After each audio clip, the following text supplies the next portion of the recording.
Hey everyone, my name is Tegan and welcome back to TandeWrites. For today we're going to be doing the Your Story writing tag. I always have a tradition at this point when I start talking about books I'm writing or books I'll be publishing that I go through like a series of tags where I can kind of like answer specific questions to tell you more about it. And that's what we're doing today. Hopefully very soon my finished copies will come in, so I can show you something other than this like very old Amazon proof. But my book, There Will Be Other Summers, is coming out September 18th, just before the end of summer. And this book is a queer YA contemporary about a blind boy, a deaf girl, and a whole bunch of tear-stained letters. So let's get into some questions. Tell us about your story.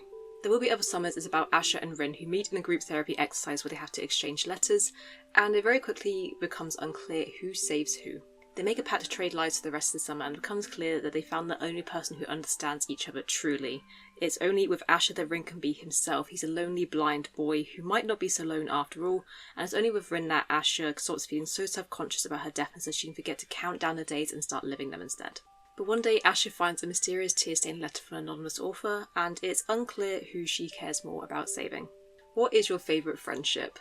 I try to write my books with like the least amount of characters and the least amount of settings possible, so I like to be clear, concise, minimalist in that way. So there's only really one major friendship, and that is Asher and Rin, who are the two main characters, and this whole book is about their friendship.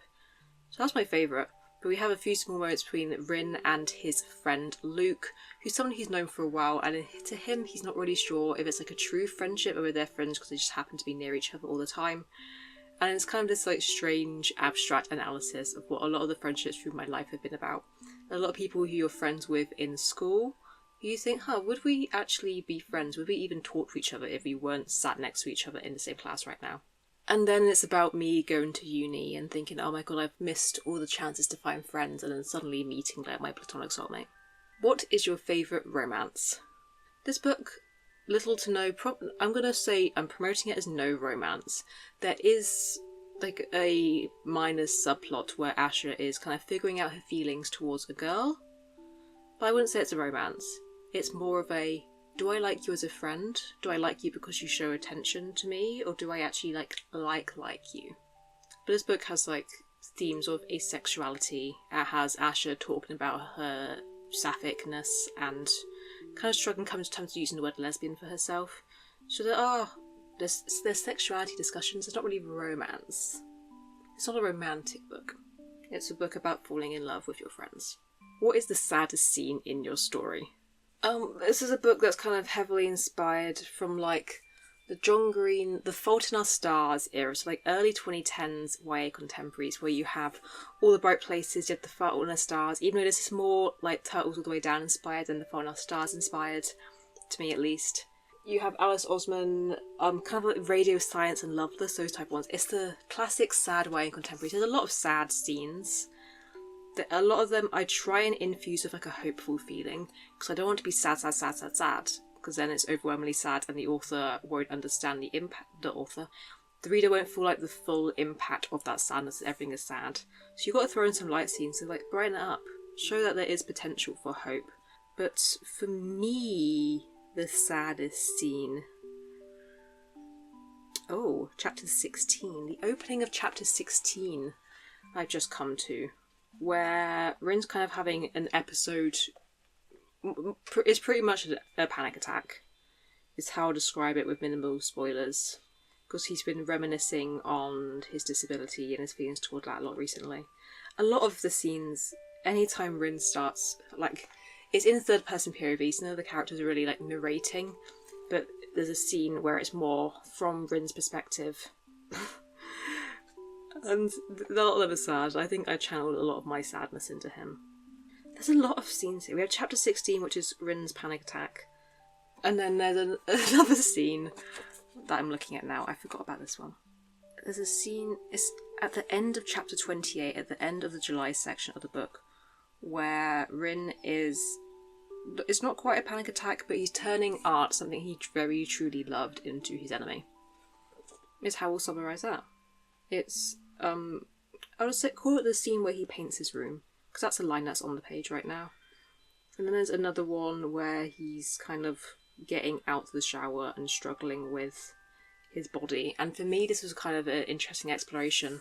I was doing research. I was watching a lot of like blind YouTubers videos, and I stumbled across a trans creator's blog post where they're blind and trans, and they're talking about how even without being able to see your body, you still feel that dysphoria. And that is something that I wanted to include. So yeah. Sorry, there's a lot of sad scenes. They're largely Rin scenes.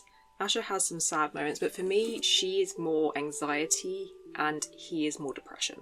That's kind of how they're split in my mind. I think I made this video before, maybe sometime April last year when I was still drafting this book, where I made a video. I'm pretty sure it was answering these questions as well.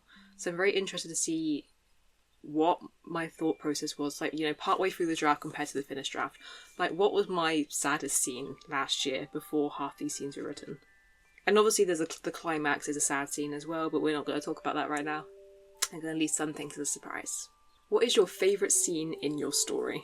The one that comes to mind immediately for me is what I've referred to as the fireworks scene. Actually, there's a lot of nice moments. There's a lot of sweet moments between Asher and Rin where I think it's me projecting, like, wow, I wish this is what I had in my life. There's a scene where they paint Asher's room instead, which is quite nice, which has like a lot of very sweet, very tender moments. And then they have a little discuss about how Rin thought transitioning would be easier. A lot of some, we kind of repeat a few moments here. But this chapter 26 is where Ash is kind of figuring out that maybe she doesn't need, maybe love isn't just romantic. Maybe there's more to love than having a partner in life. Maybe love can be in your friends. And then where's the fireworks scene? There's a fireworks scene. Oh, there it is. Chapter 29. I think they're talking about like favourite memories. And Rin's talking about fireworks because that's something he can see. Because a lot of blind people have some kind of remaining vision, but he can see like light and shadow perception. So you can kind of see fireworks brightening up the sky. And then someone's having fireworks in the area and Ash is like describing what they look like to him. That's very sweet to me. And there's a lot of moments in that chapter. What is your opening scene? This is the one thing that has not changed. I started working or dabbling on this book about 10 years ago. And this first chapter, like pretty much structurally, plot-wise, had stayed the same.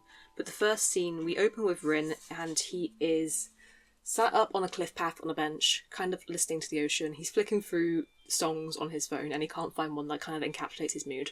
And that is just me. That is me going on like a 5-minute walk and frantically trying to find a song to fill this 5-minute walk.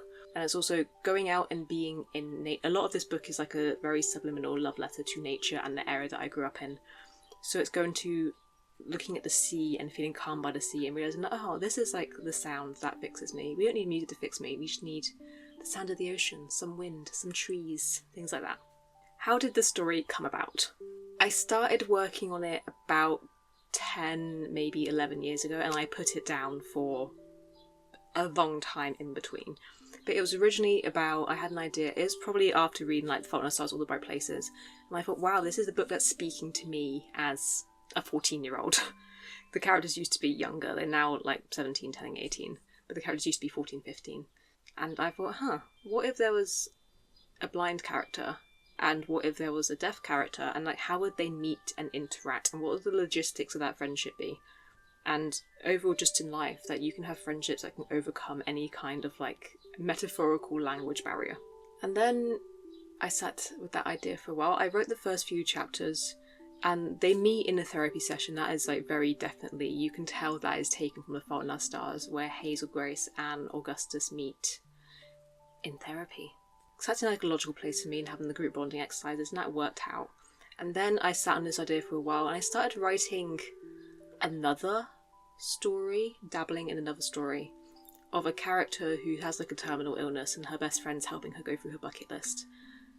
And that idea didn't really go anywhere because that was more of an aesthetic, whereas the early version of The Other Will Be Summers had like a plot, and I merged these two ideas together and then suddenly something happened. It started making sense to me. But yeah, the story came about because I was a very, very lonely 14-year-old and I wanted to write about having friends. What is the theme of your story?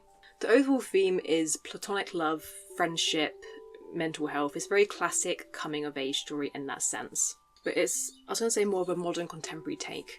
It's a 2020s take on a 2010s contemporary. So it is more about, there's more disability inclusion, there's more sexuality discussions, there's more gender identity. There's more, I think, openness and more brutality of mental health. And there's a lot going on here. But the main theme is friendship, but it has a lot of elements taken from my own life. So a 2020s girl living out a 2020s plot. What isn't working in your story? Well, back in the day, what isn't working is I had no plot for it. Because I'm a pantser rather than the plotter, I will just keep writing and suddenly I don't want to write anymore because it's not coming to mind. But then as I merged, I had the plot of one story, the vibe, the characters of another story. As I merged those together, it started working again. And it is currently working. I hope. It's working for me. It has become exactly what I want it to be. And as I'm self-publishing, that's all I want. But what isn't working in a traditional sense, I have been, at one point I was querying this book because I wanted it to go into traditional publishing. I at least wanted to give it a go and to get that querying experience for a next novel. But YA contemporary isn't in demand with the market right now. It's very heavily fantasy, romantasy, YA horrors having a resurgence. So I knew going into querying that this book wasn't going to work, just because it's not what people want right now. And it's not what's selling right now, which is why I'm going to the self-publishing route. Because I love self-publishing, I've done it before, I really enjoy it, and this book can be everything that I want it to be. I don't have to... I am, likely worrying that an audience will like it, but I don't have to cater to an audience in a sense. This is my baby. What is one thing you love about your story? Kind of answered that in the last question, but it is just exactly what I want it to be, and it is truly the love letter to my friends that I wanted to write. That's a nice, concise answer, I think. And finally, do you plan to publish? Yes. There will be other summers will be coming out September 18th. It will be self-published under my name, Little Oaks Independent Publishing, but it will be self-published. Every single element of this made by myself, the cover, the interior design, everything.